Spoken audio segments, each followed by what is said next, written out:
From the shortage of pillows to the degree of emotional support, all are criticised in the Health Council's survey, which paints a grim picture of care at the maternity unit.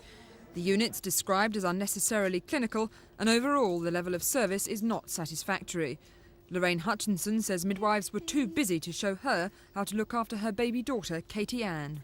No one taught me how to make a bottle up, how to bath the baby.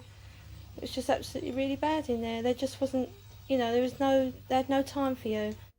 7 of the 19 women this doctor has referred to Guy's since October have complained about the maternity unit. Guy's is our local hospital, and the community here have a long tradition of using Guy's.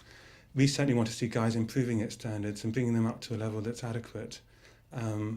We wouldn't want to look towards referring our patients elsewhere, but we certainly feel very anxious about continuing to refer patients while standards are maintained at their current level. The upsurge of complaints coincides with Guy's obtaining trust status. Several hundred jobs were shed soon after the hospital opted out of the NHS.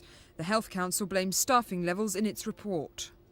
There have been big cuts in domestic and cleaning staff there, which partly means the place gets dirtier, which you think most people could have predicted, but also it means that qualified staff, such as midwives, actually have to do a lot of unqualified work. So it looks as if, apart from being generally understaffed, the actual staffing and staff who are there are not being used in the most efficient way.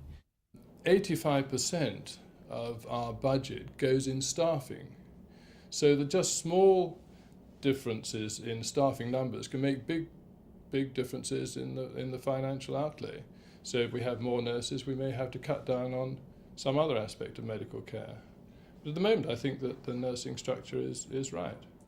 The Guy's and Lewisham Trust, which runs the unit, has investigated the report and is considering schemes to improve communication between midwives and patients. A new team approach to nursing management is already in place, and the Trust may introduce a patient satisfaction survey. This is Sally Arthey for Thames News.